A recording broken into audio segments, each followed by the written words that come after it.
अस्सलाम वालेकुम जी।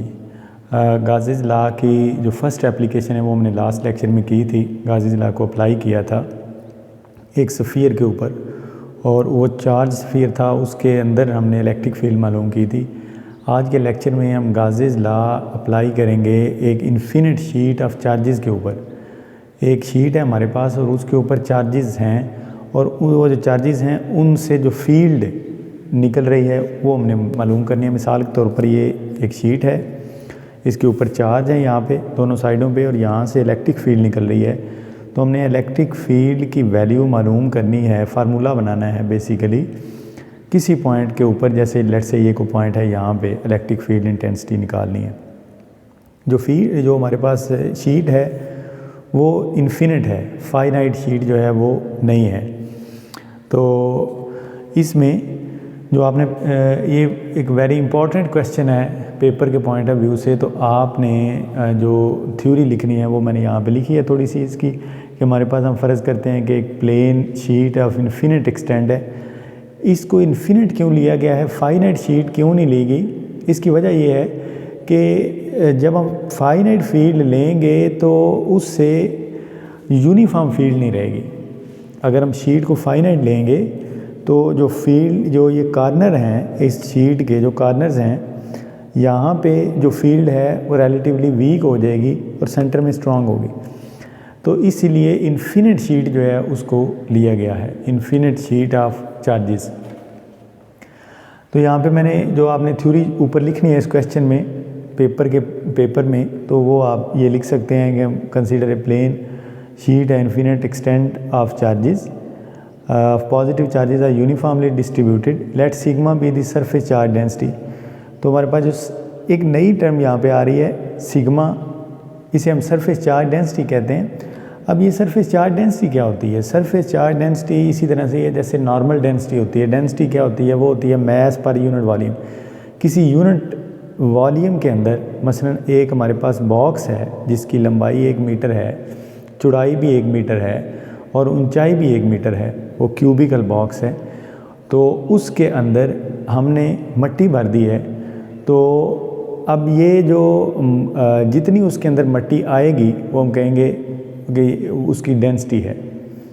अब मट्टी की बजाय हम उसमें पत्थर भरेंगे तो पत्थर कम आएंगे, मट्टी जो है वो ज़्यादा आएगी। अगर सीमेंट भरेंगे तो वो और ज़्यादा आएगा, क्योंकि जितने मॉलिक्यूल्स या पार्टिकल्स क्लोज होंगे उतनी किसी भी चीज़ की डेंसिटी ज़्यादा होती है। जैसे पानी जो है इसकी डेंसिटी शहद जो हनी होती है इसकी निस्बत कम होती है। अब हनी जो है वो किसी बर्तन में डालेंगे तो उतने ही किसी में पानी डालें तो उसका वेट जो है वो ज़्यादा होगा हनी का, क्योंकि उसकी डेंसिटी ज़्यादा है, मॉलिक्यूल्स करीब हैं। तो डेंसिटी का जो कॉन्सेप्ट है वो ये है कि किसी यूनिट एरिया में, यूनिट वॉल्यूम में कितने नंबर ऑफ मॉलिक्यूल्स हैं, पार्टिकल्स हैं। तो यहाँ पे जो सरफेस चार्ज डेंसिटी है ये क्या है? सरफेस चार्ज डेंसिटी कि किसी यूनिट एरिया के अंदर कितने नंबर ऑफ़ चार्जेस मौजूद हैं। यहाँ पे जो हमारी सरफेस है वो उसके ऊपर चार्ज यूनिफॉर्मली डिस्ट्रीब्यूटेड हैं, तो इसलिए हमें सिग्मा सरफेस चार्ज डेंसिटी का कॉन्सेप्ट जो है वो हम यहाँ पे लेते हैं। इमेजिन करें एक क्लोज गाइजन सरफेस, हमने लास्ट लेक्चर में भी गाइजन सरफेस जो है उस पर बात की थी कि गाइजन सरफेस जो है इसके बगैर हम इलेक्ट्रिक फील्ड नहीं निकाल सकते। गाज़ीज़ लॉ लगाने के लिए गाइजन सरफेस होना ज़रूरी है, और गाइजन सरफेस एक इमेजिनरी सरफेस होती है जो हम खुद से ड्रा करते हैं किसी जगह पर। हम इधर भी अगर ये मार्कर जो है इस पे चार्जेस हैं तो मैं इस फील्ड निकालना चाहता हूँ तो मैं यहाँ पे एक इमेजिनरी सरफेस ड्रा करूँगा जो गाइजन सरफेस कहलाएगी। तो यहाँ पे भी गाइजन सरफेस हमने इमेजिन की है जो सिलेंड्रिकल फॉर्म में है। सिलेंड्रिकल फॉर्म में क्यों ली गई है इसकी भी एक वजह है, पासिंग थ्रू शीट से पास हो रही है और उसका whose one flat face contain point P. इसका जो एक फ्लैट है जो एंड है जिसके ऊपर पॉइंट पी है वो ये में इस साइड पे भी है, और दूसरी साइड से चूँकि ये गुजर रही है तो दूसरी साइड पे भी हम यहाँ पे एक पॉइंट पी ले लेते हैं फ्लैट एंड के ऊपर। ये हमारे पास आ गया। अब जो गाज़ियन सरफेस होती है ये एक तरह की नहीं होती, ये वैरायटी होती है। इसमें हम किसी भी तरह की गाज़ियन सरफेस ड्रा कर सकते हैं। इसके लिए 3 रूल हैं गाज़ियन सरफेस के। नंबर 1 ये है, जब हमने गाज़ियन सरफेस ड्रा करनी है तो उसमें उसका रूल ये है कि इलेक्ट्रिक फील्ड और एरिया के दरमियान एंगल जो है, हमारे पास एक फार्मूला होता है phi is equal to E ए, ई और ए के दरमियान जो एंगल है ये काज थीटा होता है, ई ए काज ऑफ थीटा। ये थीटा जो है ये या ज़ीरो होना चाहिए जब हमने गाइजन सरफेस लेनी है, या ये 90 होना चाहिए। यानी कि हम गाइजन सरफेस इस तरह से नहीं ड्रा कर सकते कि ई और ए के दरमियान एंगल जो है वो 30 का बन जाए, वो 20 का बन जाए, वो 40 का बन जाए, वो 120 का बन जाए। इस तरह की हमने गाइजन सरफेस ड्रा नहीं करनी। गाइजन सरफेस का 2 रूल ये हैं जो मैं बता रहा हूँ। नंबर 1 कि theta must be zero, number 2 theta must be 90, या 90 होना चाहिए या ज़ीरो होना चाहिए। और तीसरा रूल ये है कि इलेक्ट्रिक फील्ड जो है या ये ज़ीरो होनी चाहिए, इट मस्ट बी ज़ीरो। यानी कि आप गाइजन सरफेस ड्रा करेंगे तो इस चीज़ का ख्याल रखना है। अब देखें जो हमने गाइजन सरफेस ड्रा की है, क्या ये गाइजन सरफेस इस असूल पे पूरा उतर रही है? ये वाली गाइजन सरफेस जो हमारी है, क्या ये इस रूल पे पूरा उतर रही है? तो इधर देखें, यहाँ से ये जो इन्फिनिट शीट है इससे इलेक्ट्रिक फील्ड लाइंस इस तरफ निकल रही हैं, इस तरफ आ रही हैं, इधर से फील्ड लाइन इस तरफ जा रही हैं ये। अब देखें, मैं अगर इस एंड पे देखूं तो एरिया की डायरेक्शन क्या होगी? एरिया की डायरेक्शन ये होगी। फील्ड की डायरेक्शन क्या है? फील्ड की डायरेक्शन ये। दोनों में क्या एंगल बन रहा है? ज़ीरो एंगल बन रहा है।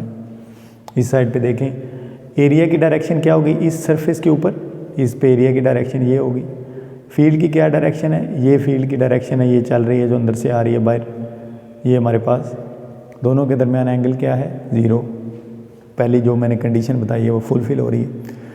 नंबर 2, ये जो कर्व्ड सरफेस है, अब इस कर्व्ड सरफेस पर जो एरिया की डायरेक्शन है वो क्या है? ये है। और जो फील्ड की डायरेक्शन है, यहाँ से पॉजिटिव से फील्ड इस तरफ आ रही है, ऐसे ये सारी फील्ड आ रही है। तो देखें दोनों के दरमियान एंगल क्या बन रहा है? 90 डिग्री का। ये हमारे पास एंगल जो है ये 90 डिग्री बन रहा है। तो ई और ए के दरमियान जो एंगल बन रहा है वो 90 डिग्री का बन रहा है। तो दोनों कंडीशन फुलफिल हैं। ये सिलेंड्रिकल फॉर्म में ली गई है, किसी और फॉर्म में भी आप इस तरह से बॉक्स की फॉर्म में भी ले सकते हैं। वहाँ पे भी एरिया ए और ए के दरमियान ये एंगल 0 होगा या 90 होगा। तो जो ई तीसरी कंडीशन है वो हम अगली एप्लीकेशन में देखेंगे। वहाँ पे वो जो हम गाइजन सरफेस लेंगे तो उसमें वो तीसरी कंडीशन भी लगती है। ई 0 है एक जगह पे। अब हमने इलेक्ट्रिक फील्ड इंटेंसिटी निकालनी है, तो हम ये करते हैं कि हम करते हैं फ्लक्स थ्रू एंड 1। जो कर्व्ड सरफेस है, लेट्स से इसको 1 एंड कह देते हैं और इसको 2 एंड कह देते हैं, या और ये जो तीसरी सरफेस है इसको हम कर्व्ड सरफेस कहते हैं। पहले कर्व्ड निकाल लेते हैं। फ्लक्स थ्रू कर्व्ड सरफेस, ये हमारे पास क्या होगा फार्मूला? हमारे पास होगा φ1 E dot A is equal to E A cos of theta, और थीटा यहाँ पे क्या नज़र आ रहा है आपको? 90 डिग्री इन दोनों के दरमियान। तो ये हमारे पास आ जाएगा ई ए काज ऑफ 90, और काज 90 जो है वो 0 होता है। तो ये हमारे पास फाई जो है वो 0 हो गया, φ1। पहला रिजल्ट आ गया। अब दूसरा क्या है? फ्लक्स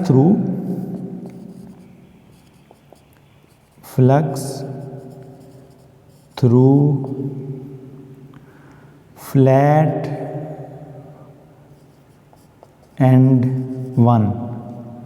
जो फ्लैट एंड 1 है उसके ऊपर, इस साइड के ऊपर क्या है देखें ज़रा, ये हमारे पास बनेगा φ2 is equal to E dot A. ये हमारे पास हो जाएगा E A cos of theta, और थीटा यहाँ पे क्या है?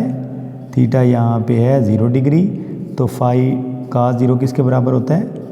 काज 0 जो है वो हमारे पास 1 के बराबर होता है। तो जो सेकंड हमारा रिज़ल्ट आ गया है वो आ गया φ2 इज इक्वल टू ई ए, ये चीज़ आ गई। तीसरा जो है flux through second flat and, तो वो क्या होगा? फ्लक्स थ्रू फ्लैट एंड 2, वो क्या होगा हमारे पास, हो जाएगा फाई 3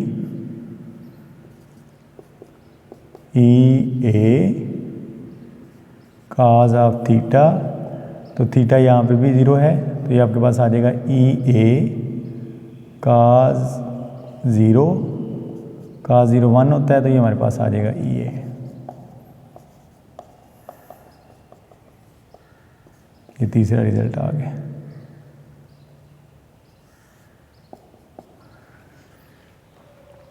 टोटल फ्लक्स क्या होगा, टोटल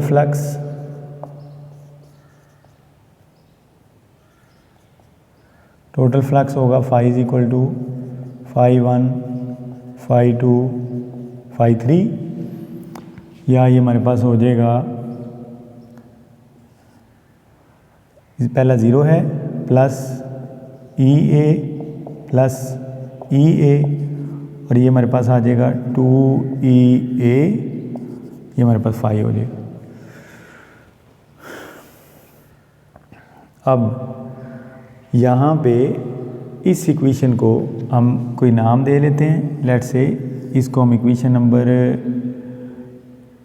अब इस सब को नाम दे लें, यहाँ से स्टार्ट करें, ये जो है इसको 1 कह लें चाहे, इक्वेशन नंबर 1, इसको आप 2 कह लें, इसको आप 3 कह लें, और इसको 4 कह लें, ये 5 हो जाएगी। और हमारे पास गाज़ीज़ लॉ क्या होता है, गाज़ीज़ लॉ हमारे पास होता है phi is equal to Q over epsilon nought. अब यहाँ पे Q की वैल्यू, इसमें यहाँ से इक्वेशन नंबर 1 से Q की वैल्यू निकाल के इस रिलेशन से वहाँ पे लिखने लगा हूँ। Q हमारे पास वहाँ पे लिखा हुआ है Q is equal to sigma over A, sorry sigma is equal to Q over A. तो यहाँ से Q की वैल्यू क्या है, वो बराबर है सिग्मा ए। इस Q की वैल्यू को मैं यहाँ पे लिखने लगा हूँ, तो ये हमारे पास आ जाएगा phi is equal to sigma A over epsilon nought. इसको हम इक्वेशन नंबर 6 कहते हैं।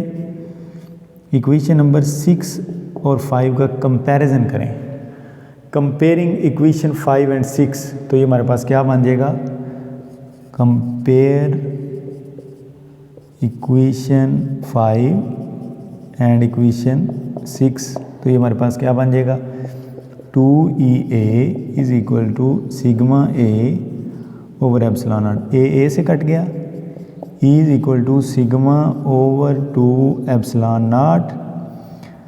ये हमारे पास एक रिलेशन आ गया है, इसको मैं वेक्टर की फॉर्म में लिखता हूँ, यहाँ पे यूनिट वेक्टर लगा देते हैं R। This is very very important relation to find electric field intensity.